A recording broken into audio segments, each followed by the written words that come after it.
Hi everybody. In the series of learning English, just we are trying to learn much more day by day. Each and every day just we are trying to grasp something. I hope you are just paying all attention at the topic. In the process of learning, we are continuously discussing about a topic named passive voice. In the last 3 or 4 videos, we have already discussed about the common basic rules of passive voice, how to change an imperative sentence, how to change an interrogative sentence, and how to change an affirmative sentence into passive voice. Yesterday, we have already discussed about 2 of the imperative sentences. Today, we would just discuss something about the rest of the imperative sentences. Let's see how we can just get them by heart. But before it, we must just try to have the topic. Voice is our topic. Voice है हमारा topic. इसी voice से हम लोग imperative sentence सीख रहे थे. Imperative sentences. इस imperative sentences में 2 स्ट्रक्चर हम लोग ऑलरेडी सीख चुके हैं. But before going forward, we must just have a quick revise here about 2 of the structures. The first one is we first, object or other. जब भी हम लोगों को लगे कि हमारे पास दिया गया एक्टिव वॉइस का वाक्य इस प्रकार से स्टार्ट होता हो जिसमें वी फर्स्ट हो, ऑब्जेक्ट हो और अदर हो, ये सेंटेंस होगा हमारे पास में एक्टिव वॉइस का. हम जब इसको पैसिव वॉइस में बदलेंगे तो अपने वाक्य बनेगा लेट से. जैसे ही हमने देखा कि हमारे वाक्य का प्रारंभ वी फर्स्ट, ऑब्जेक्ट और अदर से शुरू है, हमें क्या करना है, लेट लगाना है. इस लेट के बाद में ऑब्जेक्ट लगाकर बी करना है. ये जो ऑब्जेक्ट दिया हुआ है, ये लेट के बाद हम लोग एज इट इज लाएंगे. एज इट इज मीन्स यानी हिम दिया हुआ है तो हिम ही आ जाएगा, देम दिया हुआ है तो देम ही आ जाएगा, मी दिया हुआ है तो मी को ही आगे लाना है, उसका आई नहीं होगा. इंपेरेटिव सेंटेंस में सब्जेक्टिव केस होता ही नहीं है. तो हम यहाँ आगे बढ़ते हैं. जैसे ही बी लग चुका है, हम लोग वहां यूज करेंगे वर्ब की थर्ड फॉर्म और लास्ट में यहाँ पर रह जाएगा अदर. ऐसे सेंटेंसेस हम ऑलरेडी डिस्कस कर चुके हैं. फिर भी 1 या 2 एग्जांपल हम लोग यहाँ पर चर्चा कर लेते हैं. एक सेंटेंस लेते हैं,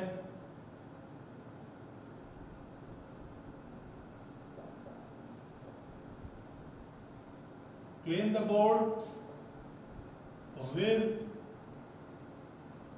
डस्टर.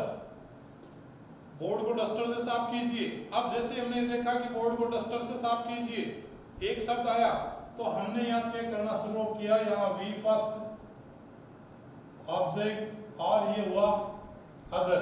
अब हमारे पास सेंटेंस बन रहा है लेट ऑब्जेक्ट बी थर्ड. तो हमने यहाँ देना है लेट द बोर्ड, ऑब्जेक्ट आगे आ गया. अब हमें बी लगाकर थर्ड करना है. तो ये क्लीन हमारी वर्ब हुई, तो हम यहाँ कर देंगे बी क्लीन्ड. बी क्लीन्ड बचा क्या, विद डस्टर. ये सेंटेंस हमारे पास बन गया. एक और सेंटेंस रैपिडली,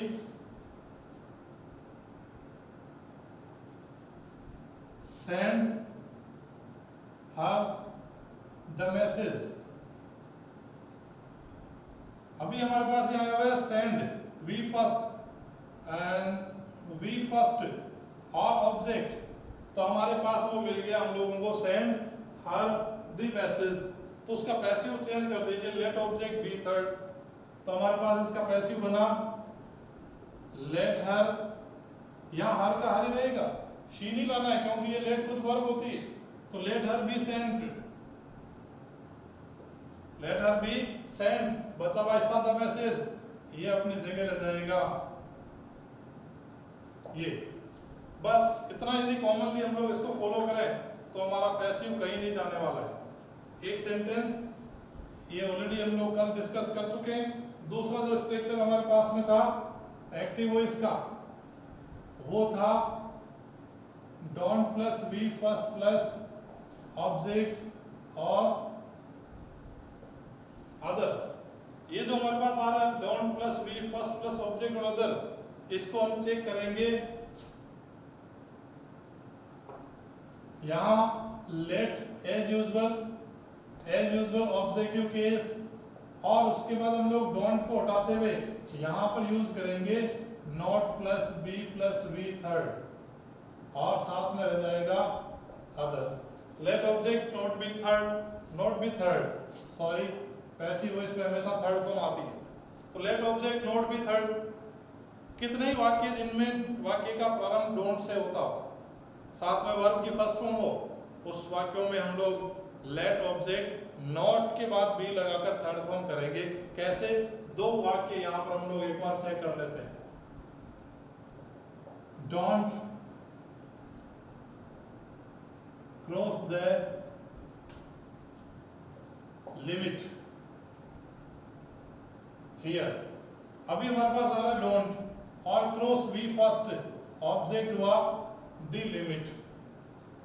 अब जैसे हमने ये स्थिति देखी कि हमारे पास ये स्ट्रक्चर आया हुआ है डोंट क्रॉस फिर द लिमिट ऑब्जेक्ट आ गया, हमें इस स्ट्रक्चर को लागू करना होगा।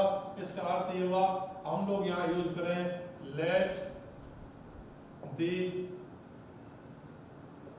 लिमिट। अब हम लोग इसको यूज करेंगे नॉट बी, डोंट हटेगा और डोंट के हटने के साथ ही हम लोग यहां यूज करेंगे नॉट बी और वर्ब की थर्ड फॉर्म कर देंगे crossed.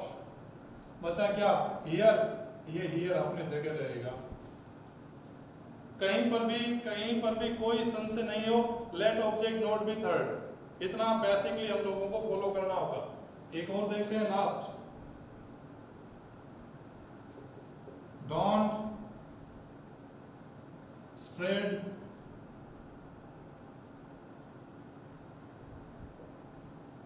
Bits of chalk here। Don't आया हुआ है, स्प्रेड वर्ब की फर्स्ट फॉर्म, बिट्स और ऑफ आ गया, तो ये आगे का पूरा ऑब्जेक्टिव केस कहलाएगा। और ये हुआ हमारे पास में अदर। वो स्ट्रक्चर हम लोगों को फॉलो करना है। स्प्रेड स्प्रेड स्प्रेड, तीनों फॉर्म एक ही होते हैं स्प्रेड का, इसीलिए यहाँ और कोई हम लोग प्रयोग नहीं करते हुए इसी स्प्रेड का यूज करेंगे। तो हमारे पास पैसिव बनेगा इसका let bits of chalk, let's bits of chalk, फिर be not be spread, don't हटेगा, बी स्प्रेड। बचा क्या? हियर। ये हियर यहां लागू हो गया। दोनों स्ट्रक्चर हम ऑलरेडी कल डिस्कस कर चुके हैं। Just for quick revision we have just taken two of the examples here. हमने यहाँ दो एग्जांपल्स लिए। आगे आज हम लोग अपना स्टार्ट देंगे नंबर थर्ड स्ट्रक्चर से। नंबर थर्ड जो स्ट्रक्चर है एक्टिव वॉइस का, वह नंबर थर्ड स्ट्रक्चर होगा प्लीज और काइंडली से स्टार्ट सेंटेंस का। यहां पर देखें, please kindly plus V first plus object और plus other.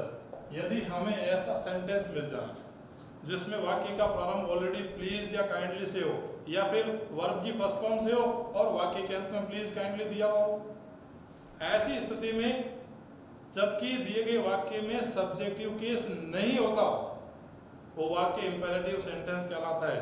And just for changing into passive voice we would have to remove please और kindly from the beginning of the sentence, and in place of it we would have to add you are requested to. क्या होगा हमारे पास जब हम passive बनाएंगे इसका, तो हम यहां लिखेंगे यू आर रिक्वेस्टेड टू। अब ये यू आर रिक्वेस्टेड टू जो है, इसमें रिक्वेस्ट का सेंस ऑलरेडी कवर कर चुके हैं, इसीलिए हम लोग प्लीज और काइंडली को यहां से हटा देंगे। और जब ये दोनों हटे तो वाक्य के पास साथ में हम लोग जो वी फर्स्ट है वो वापस जोड़ देंगे, ऑब्जेक्ट अपनी जगह रहेगा और साथ में रह जाएगा अदर पार्ट। फिर से चेक कीजिए प्लीज काइंडली। और साथ में वर्ब की फर्स्ट फॉर्म, सब्जेक्ट अभी भी कहीं दिखाई नहीं दे रहा है, तो हमें यू आर रिक्वेस्टेड के साथ टू प्लस वी फर्स्ट लगाना है। कितने ही वाक्य हम लोग यहाँ पर चेक कर सकते हैं। Number first, please issue me my TC. हमने अक्सर एप्लीकेशंस के अंदर ये सेंटेंस लिखा है, please issue me my TC. इसमें प्लीज को उठा दीजिए और प्लीज की जगह यू आर रिक्वेस्टेड टू, और उसके बाद टू के बाद फर्स्ट फॉर्म आती है, वो हम एज इट इज रख देंगे। हमारा जो पैसिव बनेगा वो पैसिव ये बनेगा यू आर रिक्वेस्टेड टू। अब ये प्लीज हट गया और इश्यू से हमें अपना सेंटेंस आगे बढ़ाना है। इश्यू मी माई टीसी, ये सेंटेंस पैटर्न बना।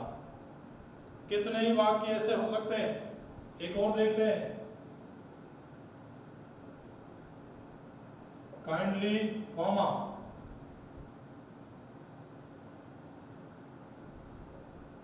Support me in the task. Kindly support me in the task, कृपया इस टास्क में मुझे सपोर्ट कीजिए। अब काइंडली आ गया, इस काइंडली को यहाँ से हटाना पड़ेगा, ये काइंडली यहाँ से हट गया और हम यहाँ इसका पैसिव बनाएंगे you are requested to. You are requested to. अब ये जो सपोर्ट है ये अपनी जगह रहेगा और लास्ट का जो सेंटेंस है वो एज इट इज रह जाएगा, you are requested to support me in the task. ये कंप्लीट सेंस में ये रहेगा यहां पर। अब यहां से आगे बढ़ते हैं।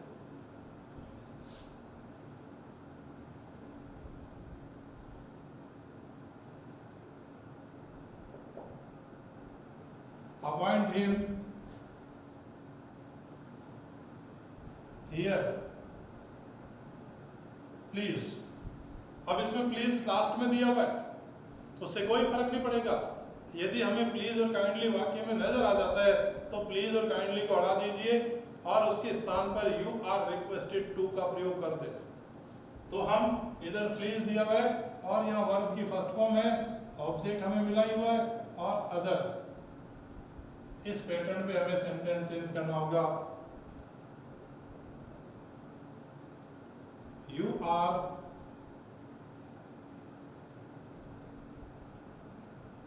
Requested to. You are requested to.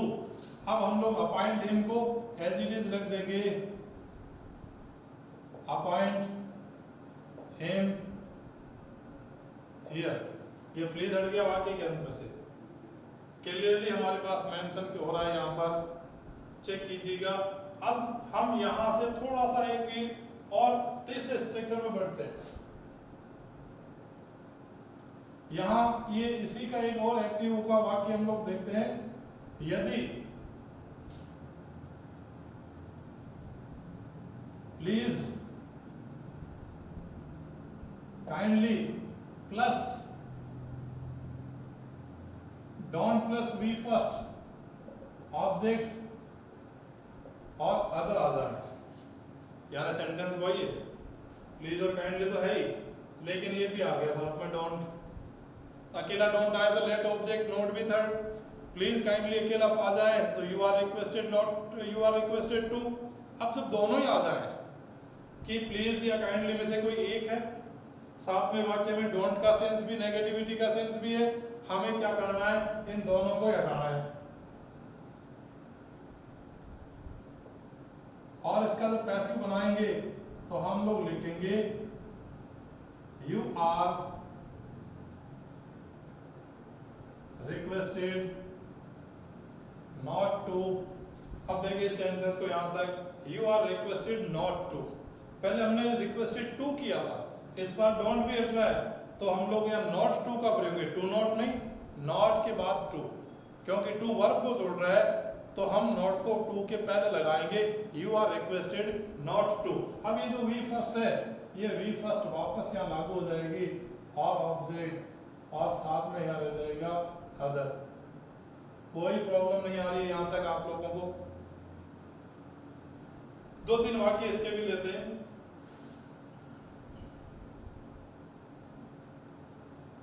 Please don't disturb me in my class.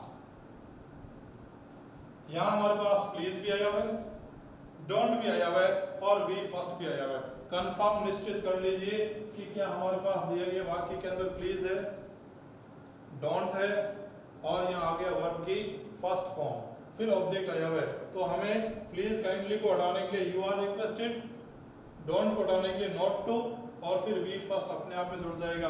आप कोशिश कीजिए कि इस सेंटेंस को कैसे बना पाए। हम यहां लिखेंगे यू आर रिक्वेस्टेड, प्लीज को हटाने के लिए। अब डोंट को हटाने के लिए यहां हम लोग यूज कर देंगे नॉट टू। अब disturb me in my class अपनी जगह बना रह जाएगा। ये सेंटेंस हमारा कंप्लीट हो गया। Disturb me in my class.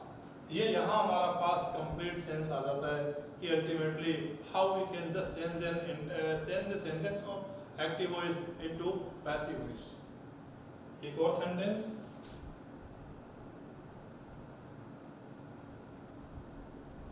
Don't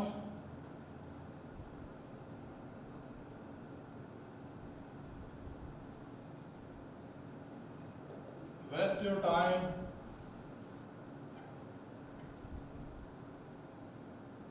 please. तब भी कोई दिक्कत नहीं है, प्लीज इस बार यहां दे दिया और वाक्य में डोंट है ही, दोनों आ गए, प्लीज भी है और डोंट भी दिया हुआ है।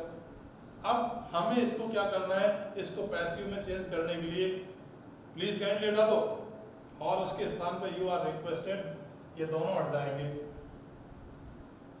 दोनों जैसे ही हटे हमारे पास यू आर रिक्वेस्टेड बच जाएगा।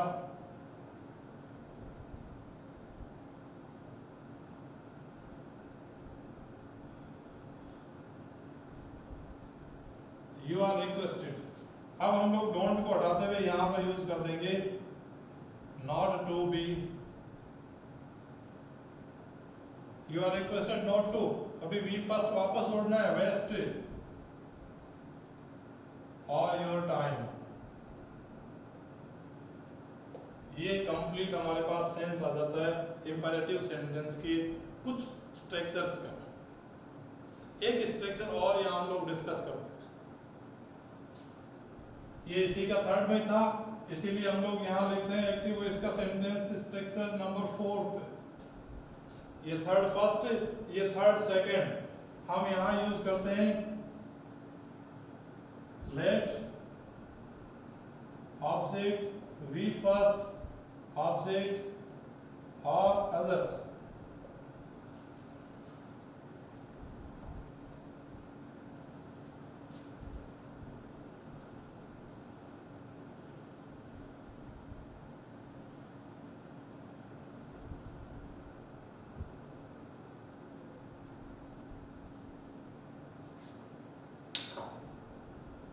जैसे हमने देखा लेट से स्टार्ट अ सेंटेंस, इसमें दो ऑब्जेक्ट होंगे, लेट के बाद ऑब्जेक्ट नंबर फर्स्ट, फिर वी फर्स्ट, फिर ऑब्जेक्ट नंबर सेकंड। जब हमने ऐसा वाक्य देख लिया कि लेट के बाद ऑब्जेक्ट आ रहा है नंबर फर्स्ट, फिर ऑब्जेक्ट नंबर वर्ब की फर्स्ट फॉर्म, फिर ऑब्जेक्ट सेकंड और तब आएगा अदर पार्ट। एक बार मैं यहाँ पर 5 वाक्य लिख देता हूँ जिनका प्रारंभ let object first, V first, object second से हो रहा है। फिर हमने ये कंफर्म हो जाएगा कि इस टाइप के वाक्य भी होते हैं। मुझे अंग्रेजी पढ़ाने दीजिए, मैंने अभी जो सेंटेंस कहा आपको कि मुझे अंग्रेजी पढ़ाने दीजिए, ये सेंटेंस इसी प्रकार से बनेगा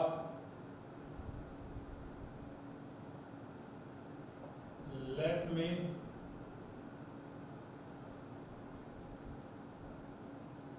टीच इंग्लिश नाउ। इसमें आप चेक कीजिए, लेट मी आया हुआ है, टीच वर्ब की टीच वर्ब की फर्स्ट फॉर्म, फिर इंग्लिश और फिर नाउ। क्या ये सेंटेंस है हमारे पास? एक और दो तीन वाक्य और देखते हैं। Let him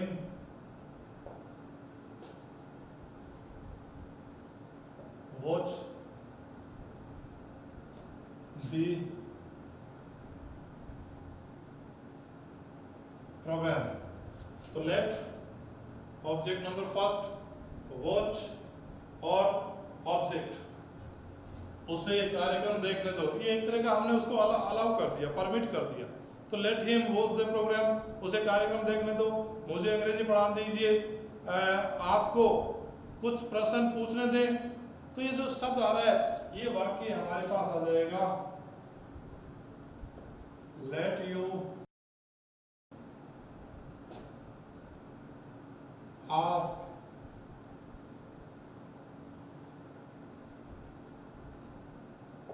questions to me। और लास्ट एक और कर देते हैं हम लोग, लेट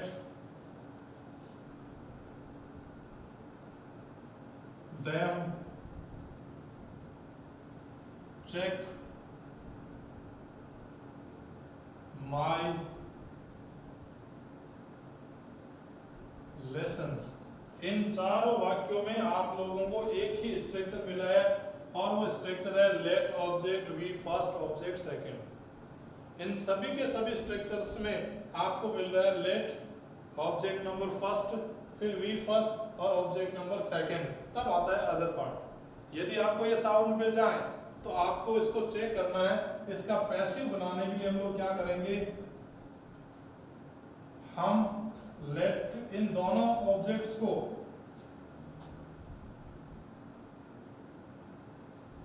इंटरचेंज कर देंगे। दूसरे वाला ऑब्जेक्ट नंबर फर्स्ट के स्थान पर आ जाएगा और फर्स्ट वाला ऑब्जेक्ट नंबर सेकंड पर चला जाएगा, यानी पीछे की तरफ भेज देंगे। तब हमारा जो स्ट्रक्चर है वो स्ट्रक्चर कुछ इस हिसाब से बनेगा, let object number second, object second आगे आ गया। उसके बाद हमें जैसे ये वाक्य किया था बी लगाकर थर्ड फॉर्म, तो ये वाक्य यूं ही चलेगा, बी प्लस वर्ब की थर्ड फॉर्म और अदर। अब हमने जो यहाँ यूज किया है ऑब्जेक्ट नंबर सेकंड, ये पीछे जाएगा, लेकिन उसको बाई से जोड़ना है आपको, बाई और ऑब्जेक्ट नंबर फर्स्ट ये चेक कीजिए। और एक बार इसके ऊपर सोचिए कि क्या आप इस टाइप का वापस कर पाएंगे। रैपिडली चेक कीजिए, लेफ्ट अपनी जगह है, ऑब्जेक्ट आगे आ गया सेकंड नंबर, फिर बी लगा के थर्ड फॉर्म और अदर कुछ बचा हुआ तो आगे रख दो। ये जो ऑब्जेक्ट नंबर फर्स्ट है उसको पीछे ले जाकर बाई से जोड़ दो। ये स्ट्रक्चर हम लोगों को इन चारों वाक्यों के अंदर लागू करना है। एक एक सेंटेंस उसको वापस देखो और पता लगाओ कि क्या आप ये कर पा रहे हैं, क्या आप इसमें सक्षम हैं। हमारे पास 4 सेंटेंस लिखे हुए हैं, उनको चेंज करने का प्रयास हम लोग करते हैं। इंग्लिश यहाँ आ जाएगा तो हमारे पास सेंटेंस पैटर्न रहेगा, लेट इंग्लिश। अब हमें क्या करना है, बी लगाकर थर्ड फॉर्म करना है, लेट इंग्लिश। तो यहाँ हम लोग यूज कर देते हैं बी और TAUGHT taught, teach taught taught. अब ये टॉट आगे आ गया, अब नाउ अपनी जगह रह जाएगा और बाई इस मी को पीछे ले जाके हम लोग जोड़ देंगे लास्ट में ऑब्जेक्टिव केस में। तो हमारे पास यहाँ आ गया बाई मी। देखें एक बार, let English, be third form of dot और नाउ अपनी जगह बाई लगाकर ऑब्जेक्ट नंबर फर्स्ट को पीछे ले गए। ये का ये इन बाकी वाक्यों में भी हमें अप्लाई करना है।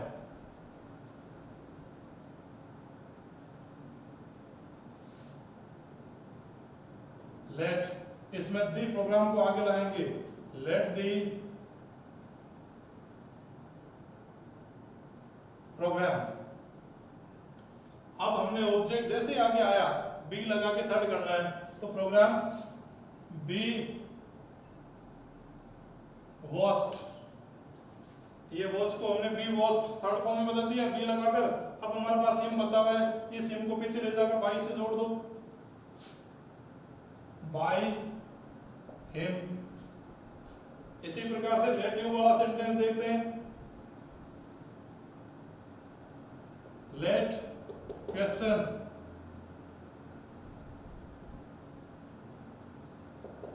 बी आस्क्ड, बचा हुआ ऐसा टू में अपने जगह पर रहने देते हैं, और बाई इस यू को पीछे ले जाए तो यू का ऑब्जेक्टिव केस यू ही होता है, ये यू अपनी जगह रह जाएगा। Let them check my lessons, इस बार ऑब्जेक्ट हमारे पास होगा माई लेसन्स। इस माई लेसन्स को हम लोग आगे लाएंगे नंबर फर्स्ट ऑब्जेक्ट के स्थान पर, तो हमारा ये सेंटेंस बनेगा लेट माई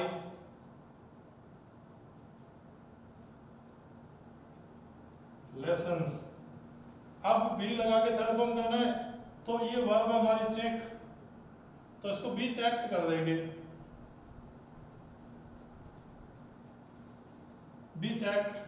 बचा क्या देम, उसको पीछे जोड़ो तो ठीक है, नहीं तो हमारे पास यूं भी सेंटेंस बन जाएगा बाय देम। या आप एक कंप्लीट नजर डालिए, थोड़ी देर में मैं आप लोगों के सामने 15 वाक्य लिख रहा हूं, उन 15 वाक्यों को आप पैसिव वॉइस में चेंज करेंगे। कल हम लोग कुछ इसी प्रकार का और जो कॉम्प्लिकेटेड सेंटेंसेस है उनको भी चेक करेंगे। एक नजर और उसके बाद 15 वाक्य।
Here just we have 15 of the sentences. यहाँ हमारे पास 15 वाक्य हैं। उन 15 वाक्यों को आप कोशिश कीजिएगा, जहाँ कहीं पर भी आपको लग रहा है कि आप प्रॉब्लम में हैं, पूछने से पहले एक बार उन पुराने वीडियोस के ऊपर जाइए, पता लगाइए वहाँ पर अल्टीमेटली कैसे हम लोग उस वाक्य को कर पाए। जब तक आप लोग खुद अपना प्रयास नहीं करेंगे, it's almost impossible to learn. सीखना लगभग असंभव होगा। चेक कीजिएगा और अपना जो पॉजिटिव रेस्पॉन्स है उसको पता लगाइए कि ultimately how we can just get them change into passive voice. हम उनको कैसे पैसिव में चेंज कर पाए। 15 वाक्य आपके पास है, आराम से इनको देखिएगा और अपनी कॉपी में इनको करने का धीरे धीरे प्रयास कीजिएगा। उम्मीद करता हूँ ये सारी चीज़ें आप लोगों को अपनी सफलता की ओर धीरे धीरे ले जाएगी। इसी कामना के साथ में धन्यवाद।